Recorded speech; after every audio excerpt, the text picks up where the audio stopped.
Welcome on my podcast, Permission Entrepreneuriale, that can be translated by Entrepreneurship Permission.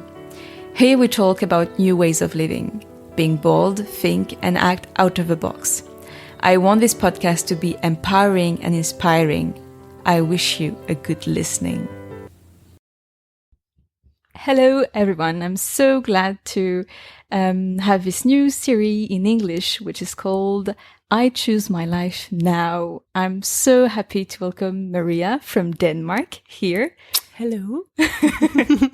And we will talk about how you first choose this new life you're living right now. Yeah. And all the stuff around.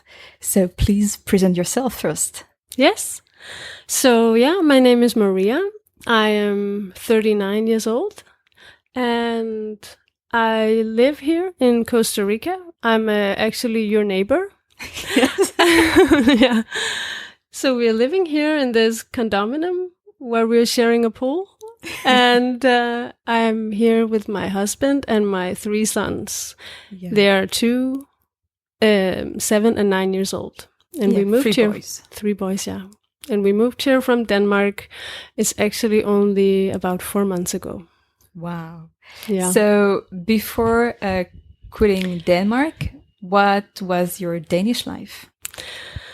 Well, our Danish life. Well, we lived life in many different ways in the 10-year relationship me and Matthias had.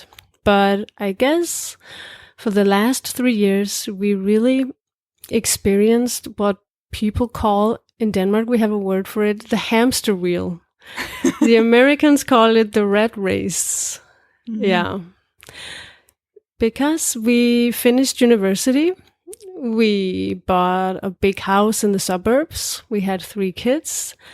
And then we started feeling a little bit too busy, honestly. We just felt too busy in our everyday life. We felt a little bit trapped in our everyday routines. I guess when you have 2 full-time jobs, you have a big house. Our house was old, so we renovated it completely from scratch. Every surface in the house was touched in some way, and 3 kids. Then you don't have much time to, for example, exercising, spending time and energy on healthy food, quality time together. Everything seems to become a schedule, and we didn't really feel comfortable living our lives like that. I guess you can say we stopped for a second and we thought, we had a conversation. How, what can we do to improve our lives here in Denmark? At that point, we didn't necessarily think about moving here to Costa Rica. But we felt it was actually quite difficult to improve our life in Denmark because in Denmark, people are very much the same.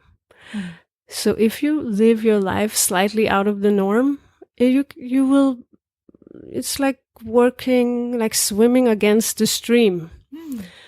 And we wanted to be in a place where we actually fit in. So we decided to move away from Denmark. Yeah. And why did you choose Costa Rica? Well, both of us have been traveling a lot when we were younger, and we have visited many countries. We love Asia, the culture, the food, and the price level. But we couldn't see ourselves living in a country where we didn't speak the language. I know we're not that good in Spanish yet, but we can see a future we think we can learn. We came here on a holiday, a trip in 2021. Just by coincidence, we ended up in Costa Rica. We were supposed to only visit Mexico, but we took some time here. And we instantly fell in love with this country. Yeah. Interesting. And first, what does the things here in Costa Rica, what you said, okay, wow, I love this country? I remember the moment I fell in love with Costa Rica. I remember the exact moment. And it was actually like a nature experience. We were visiting a national park, Manuel Antonio, and we were standing on a very, very beautiful, empty beach. We were the only ones there, and I was just sitting there admiring the view. And I saw a giant humpback whale jumping in the air in front of me, and it made a giant splash. And I just thought, wow, this is almost too perfect. This is like being in a movie. Nature is one of the really, really good things about Costa Rica, but there are also other things here that I think really speaks to us.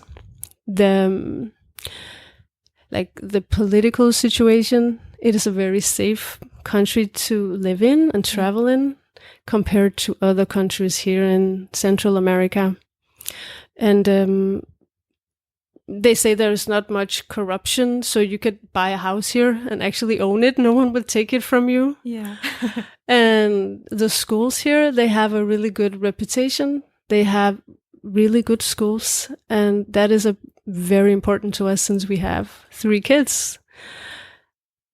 And the people here have the pura vida mindset. I love how they say pura vida as hello and goodbye and good afternoon. I think pura vida just means they use it for everything. Yeah. And it means like pure life, I think, directly translated, but I think they mean remember to enjoy life. And I just love a place where they constantly remind each other to enjoy life. Exactly. Yeah. And you just talked about this beach in Manuel Antonio, and we went there with my parents a month ago. And wow, this is paradise. This beach is paradise. It's crazy. Yeah, it's unreal. Yeah. So I get it that you just by sitting on this beach, you're like, okay, I love this country. Yeah, and you see these beaches on in commercials, traveling commercials, and when you get there, they never look like the pictures. But the beaches here in Costa Rica, they actually look like the pictures. They are one of my favorite things is that you can actually visit a beautiful beach and have it all to yourself. Yes. Yeah, that is amazing.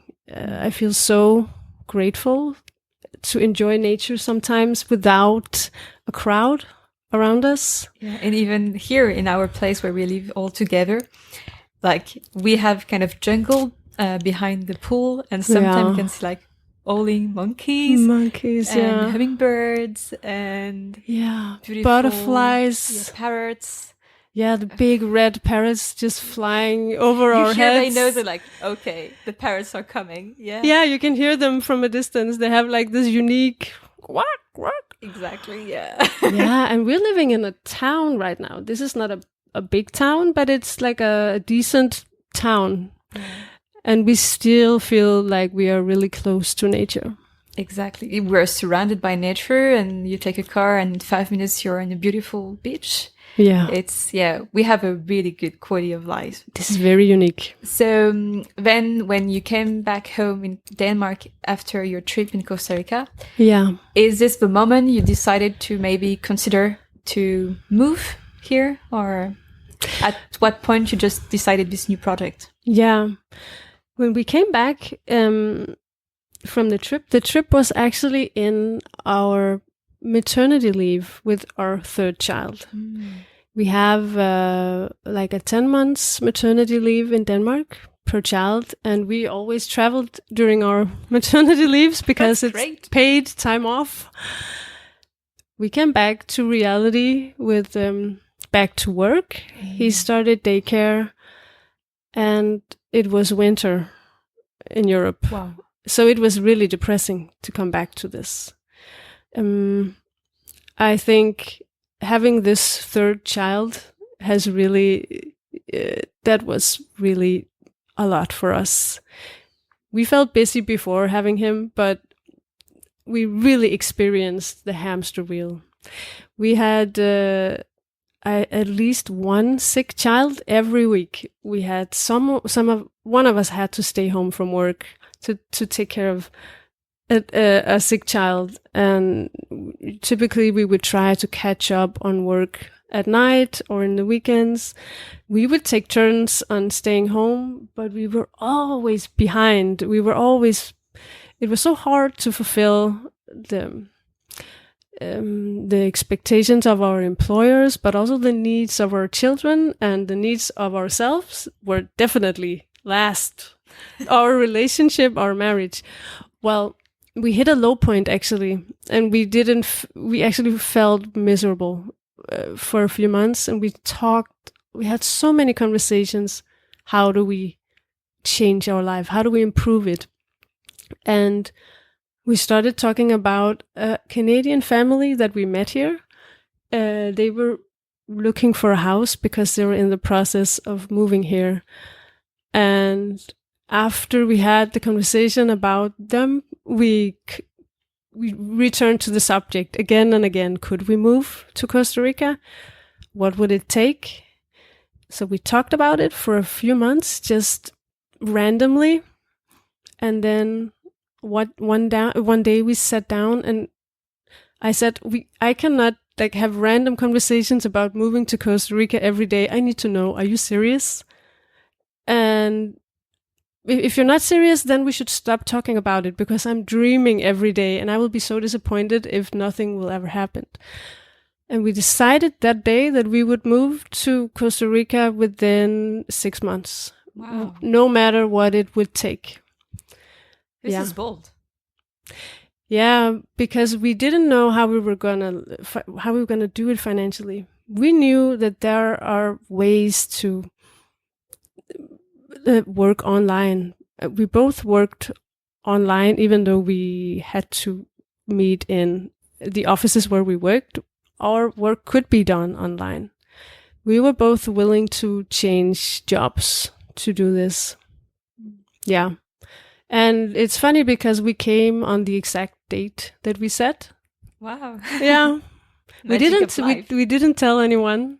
It was a secret for a while. In the beginning, we thought that we would both work here. I started to look for online jobs where I could do legal work, and I had an interview where I was hired for a position in a company. They required me to work at least 40 hours a week, and then we started realizing we can move to Costa Rica and repeat the same life, work. Maybe one of us should stop working and the other one should provide like they did in the 50s. And we had a conversation about why do we work? How does it make us feel? Does it give us happiness and fulfillment in life? And who gets the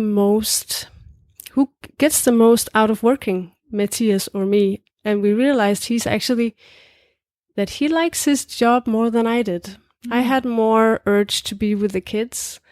He also has an urge to be with the kids, but we agreed on this. We were very much on the same page. Yeah. Okay, and then so the kids knew this, or once you announced them this project, it was a couple project, or the whole family knew about it? Yeah, we talked about Costa Rica with the kids a lot after coming back. We waited a while to tell them because we wanted to be 100% sure that this was actually going to happen.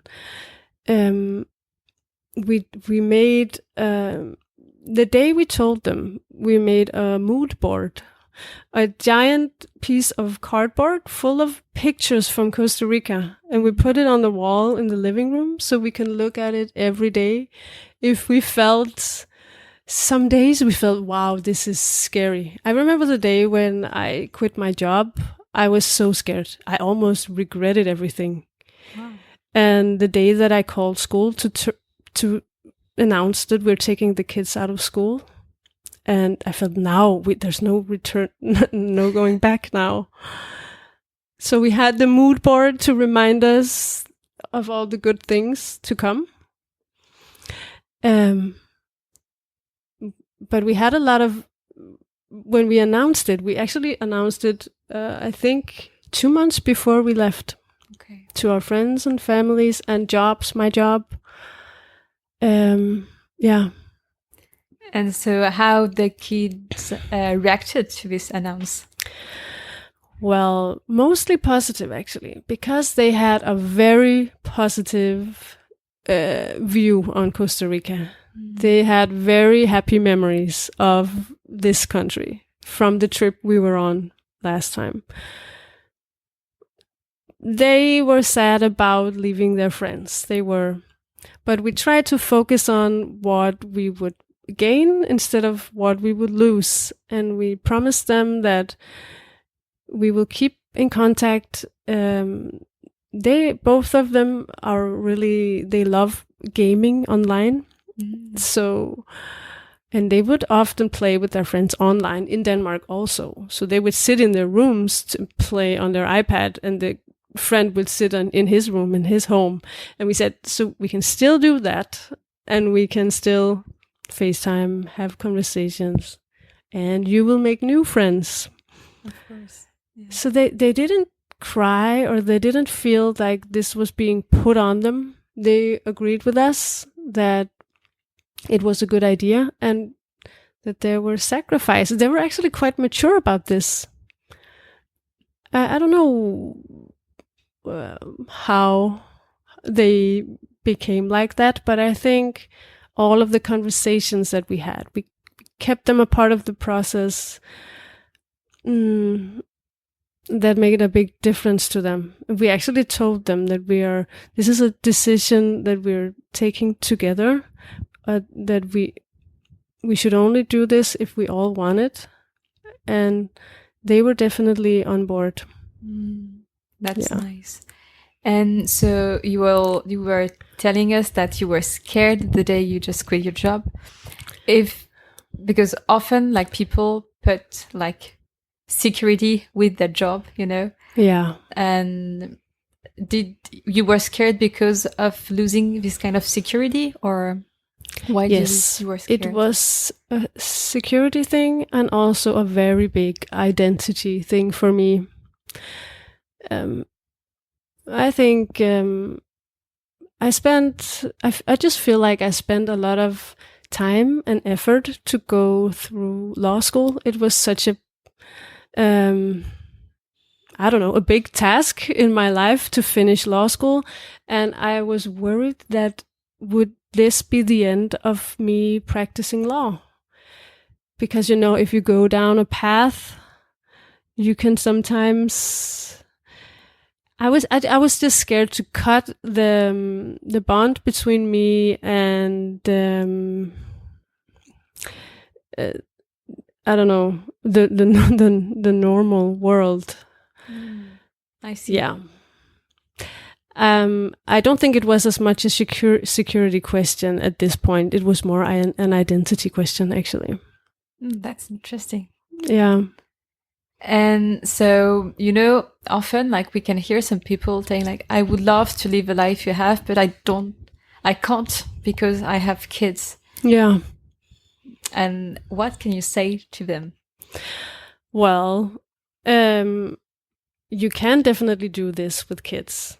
I understand where they're coming from when they say it's not the same to do it as a young couple with remote jobs. I think it's slightly easier, but it's definitely possible with kids. I think you just have, as a parent, you need to let go of the expectation of everything being perfect, because yes, they will cry on the flight, and they will probably also cry when you go to a restaurant, or they will sometimes sweat. They won't take a nap because it's too hot. All these things will happen, but you will, if you consider this a failure because of these obstacles, well, then maybe this life is not meant for you.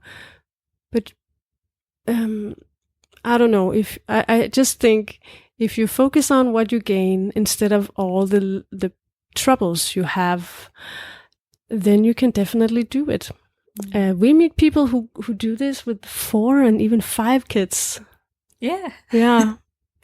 And thank you also to give like the examples, like a kid crying during the flight or at restaurant. But this could also happen in Denmark. You know, it's not.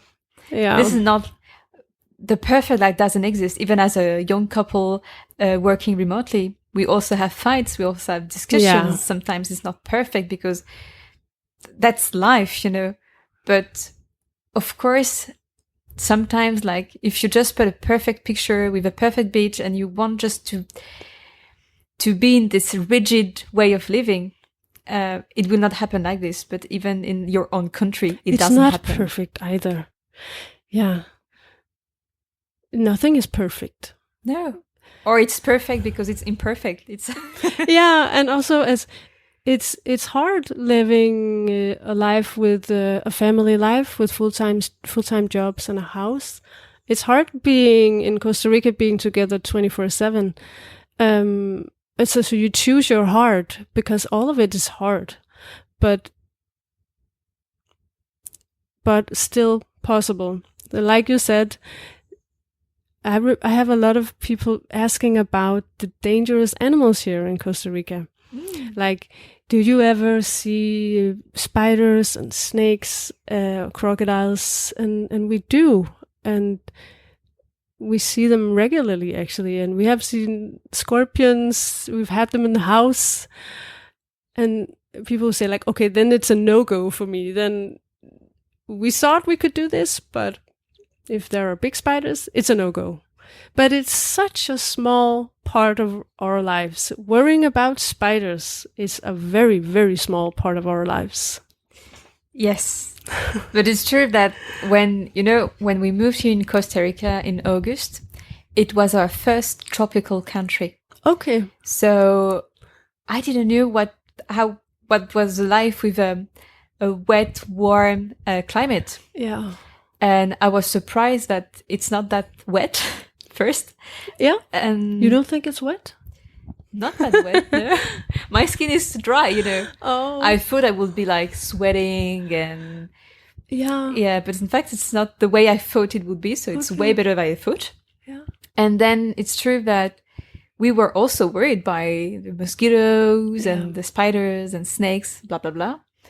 But as you said, this is not like our daily life. Of course, there's some mosquitoes sometimes, and we can see big spiders too, even scorpions.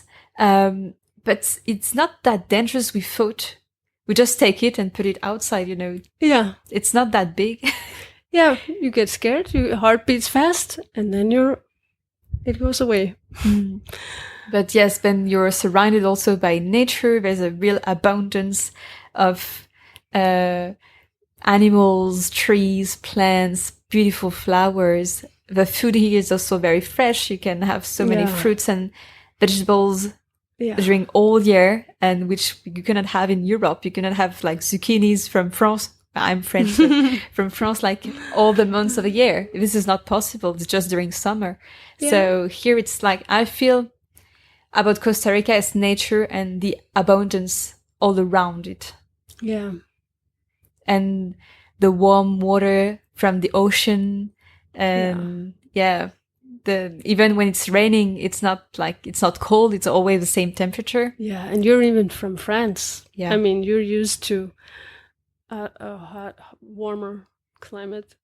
than I than am. Denmark. Yeah. Yes, of course. Even though I was from Brittany, so Brittany's like Great Britain as a climate, it's often raining too. So Oh, I wasn't from Riviera or south of France, but no, okay, I didn't know that. but yeah, it's still part of our life to be careful with all these things. But like as an adult or as a kid, it's not dangerous country. I feel very safe. In more than not only concerning animals, but also general crime. I do feel very safe. That's actually quite a big thing in Europe. The people think Latin America or Central America is dangerous, and I think that there are way more dangerous parts. But this is one of the most safest place to be in Central America. Yes, and it reminds me like when we decided to, well, first some people when we came here in August just talked to us about Guatemala. Yeah. And we were like, apparently for them it was a beautiful country, gorgeous cities with lots of architecture. There's no architecture in Costa Rica.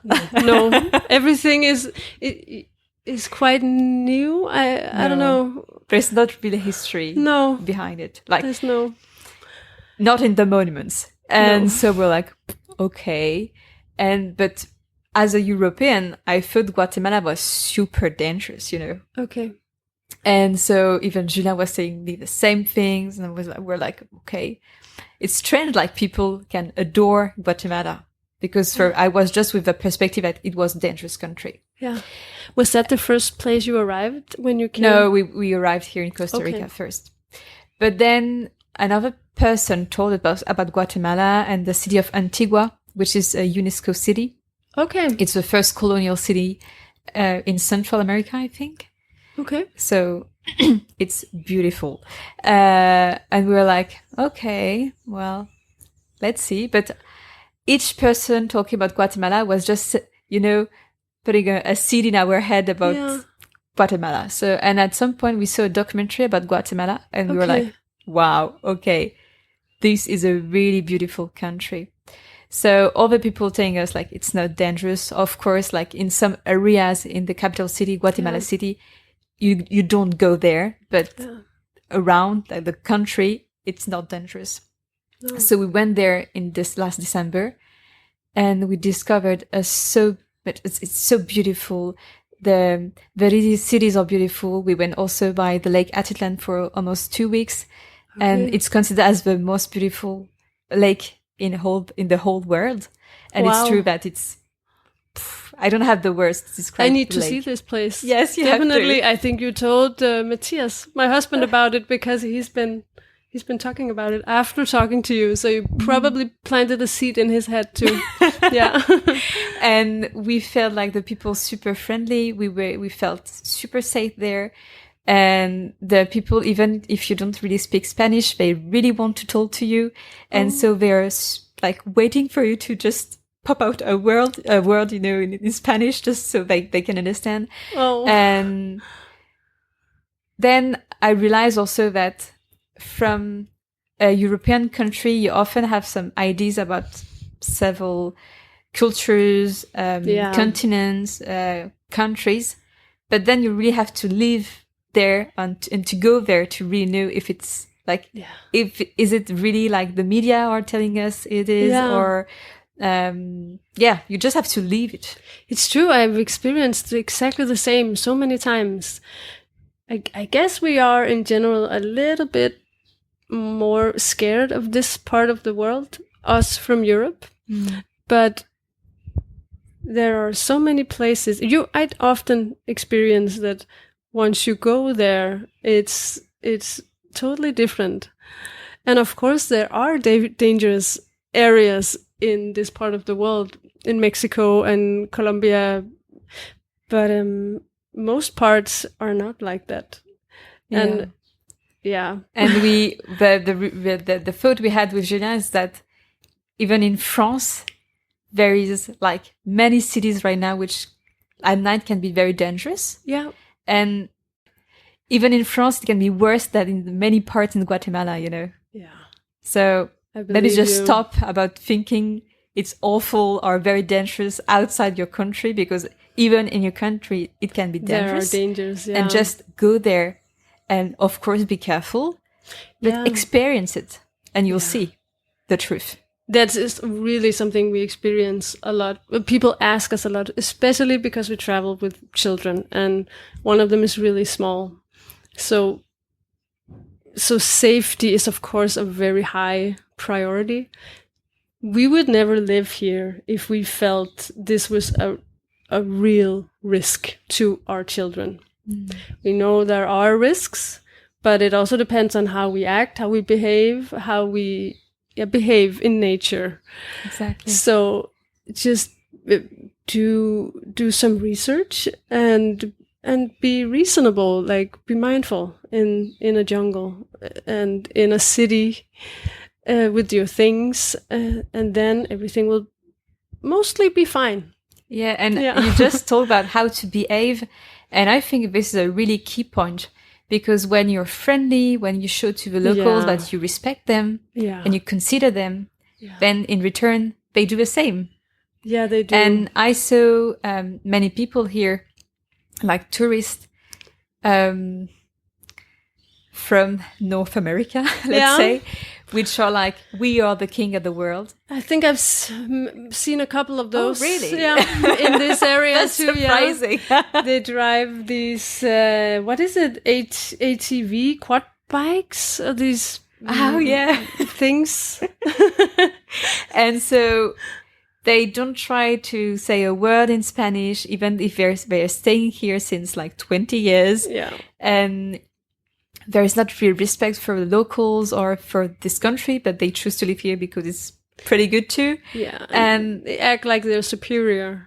Exactly. And of course, it's normal that in front, they will not have the same respect from the locals, because it's always like, if you do something, you receive in return. You will never gain respect anywhere in the world with an attitude that I'm superior.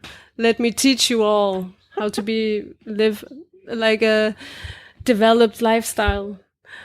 Yeah, I think also Costa Ricans are sensitive towards certain types of expats. Of course. Yeah. And yeah, because you are in their country, which is a small country, and they really want to protect also the nature, and they don't want that all the lands, all the mountains just getting like just not anymore jungle, but just lands with houses on it, which I totally understand. Of course. Yeah. So do I. They want to protect their country, of course. Yeah, that's also a big issue here. Is that possible with all the money involved and all the investors? Yeah. Yeah, because right now Costa Rica is a real country in development. Yeah. And lots of expats want to have to buy a land here and to build things on it. And so, as you said, there's lots of money involved, but it also can be too much at some point. Yeah. So. I feel like this is it's there's a hype about Costa Rica. Absolutely. Like Hawaii. I think this is the next Hawaii, to be honest. I really do, because it's so similar in the nature. It has a lot of the same things to offer. The lifestyle, the beaches, the surfing, and it's closer to the States. It's still cheaper than Hawaii. So I don't know. That's my prediction. Yeah, I think like Hawaii, Costa Rica, and Bali. Yeah. These are the high places. The same category. Yeah. Yeah. Yes, there's lots of hype around all these places.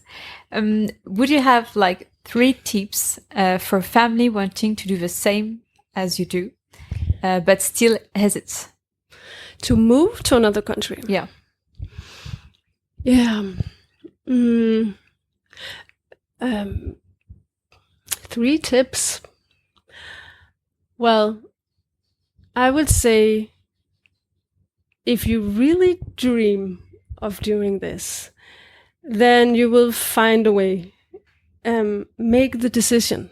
And if you make a decision, maybe even set a date, then all you have to do is act. You can because leaving your country is also very an emotional process.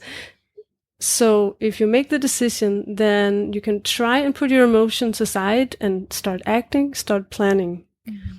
Yeah, so first make the decision, and then you cannot plan everything from your couch in Denmark. I mean, we tried to find a house before coming here.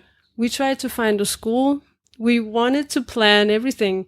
We realized we cannot find a house from Denmark. We need to go there. We need to see the areas. We need to meet people. And a lot of the schools, the really good, small international schools, they're not even online. They don't even have websites. Again, you have to come here to find them. So you cannot plan everything in advance. You sometimes just have to take a leap of faith, jump into it. That might sound scary, but it's not as scary as it sounds once you do it.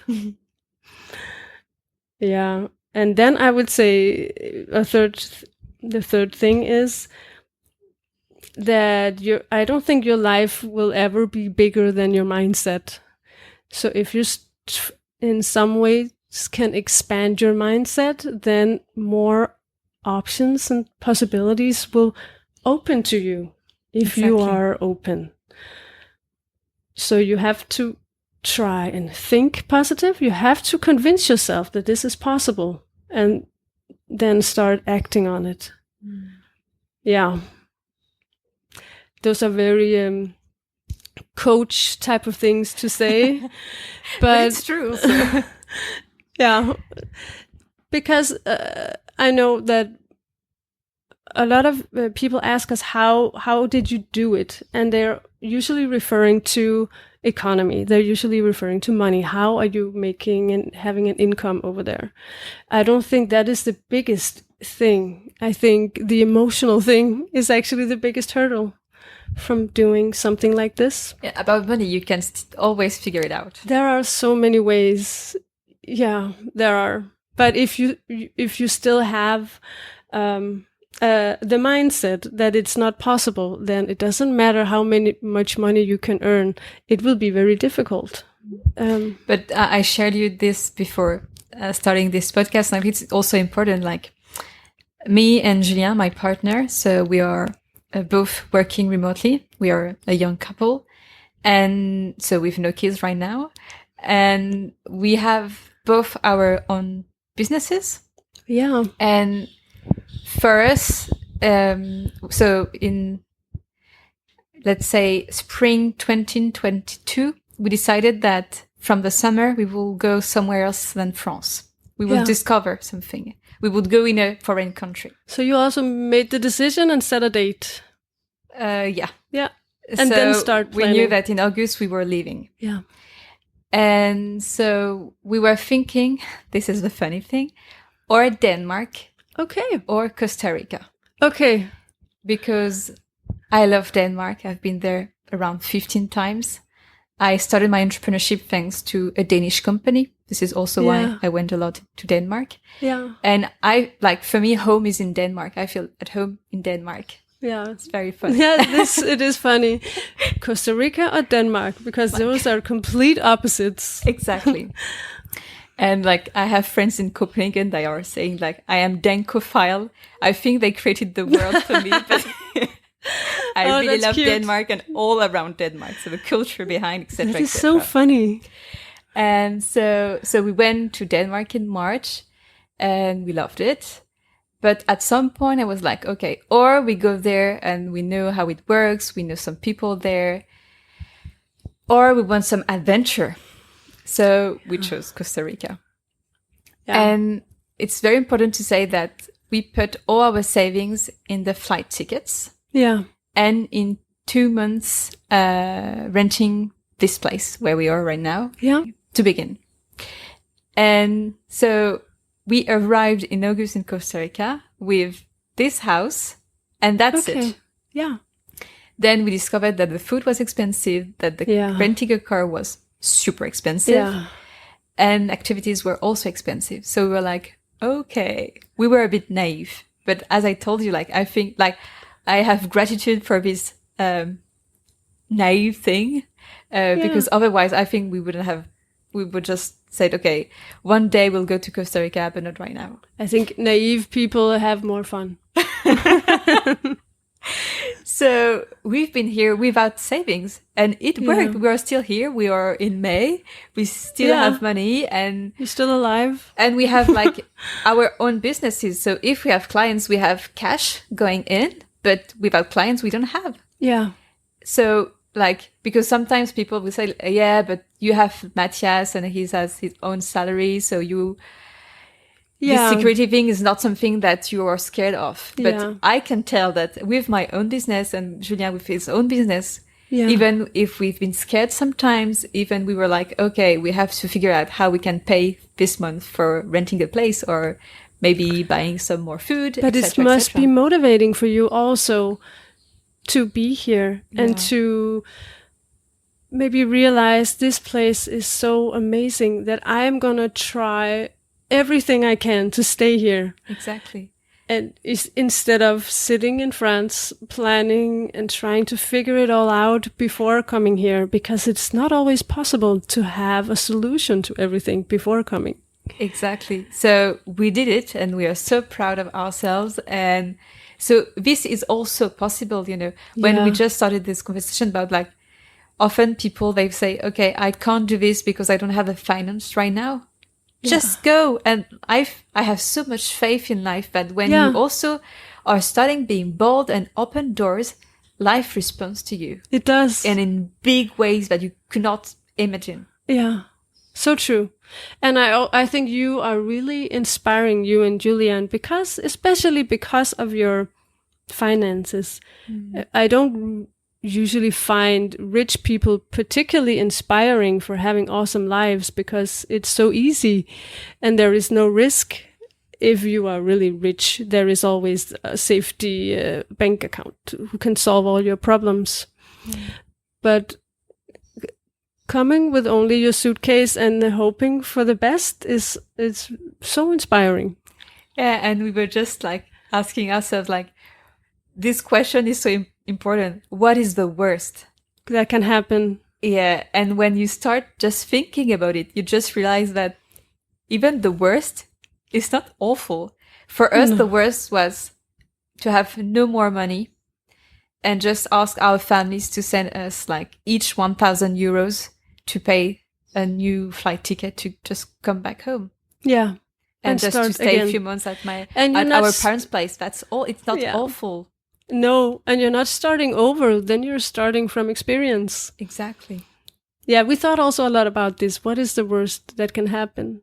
And that would be the kids being unhappy. If they did not like their school, life here, that would be the worst. And we agreed, if that happens, we will find another way of living. We will maybe find another country. No, first we would probably start with finding another school. And then maybe another country, and maybe just go back. Yeah. I mean, that is honestly the worst thing that can happen. I don't think people would think that we are the world's biggest losers for coming back. I think they would be very happy to see you back. Yeah, probably. I think my 7-year-old self would think that I'm pretty cool for trying. They always say, try to impress your 7-year-old self. Live your life like you're trying to impress your 7-year-old self. I like it. Yeah, I think it's cute too. And I think like people listening to us right now, they also can be very inspiring by also what you're building right now around your Instagram account, which is Mahula. I don't know how to pronounce it. Yeah, I don't know. M-A is for Maria. Okay. M-A. And then hula, I thought it like a Hawaii dancer. because it's I love exotic. Yeah. So you are sharing a lot and with beautiful contents about your life here. Yeah. And as a family, with all your concerns, sometimes also you are sharing your thoughts. And I think this you are offering also a really deep content. You know, it's not just I am living my best life, which is easy to share, but also all about the children, the school, your experience about homeschooling, which was not that. I was surprised because I started the posting on Instagram only a few months ago, and I thought people wanted to see beautiful waterfalls and parrots and dolphins, but they actually want to know about finances, about school, about safety. The practical things are actually what people are interested in. And also, of course, showing the beautiful things in Costa Rica. Yeah, but what I like with your account is also that you are super transparent. You know, even some people could ask you about like your finances or school, and you could say like, not going really deep, but you're super honest. Right now, it's Matthias with his salary that you can have this life. Yeah. And this is like, you are telling them what's really going on. Yeah, that's true. Yeah, we try to, we share pretty much everything. We shared our budgets, and people are sometimes surprised, but we also shared things about taxes, the taxes in Costa Rica compared to the taxes in Denmark. Those are actually general tips that people can actually use to do the same. Yeah.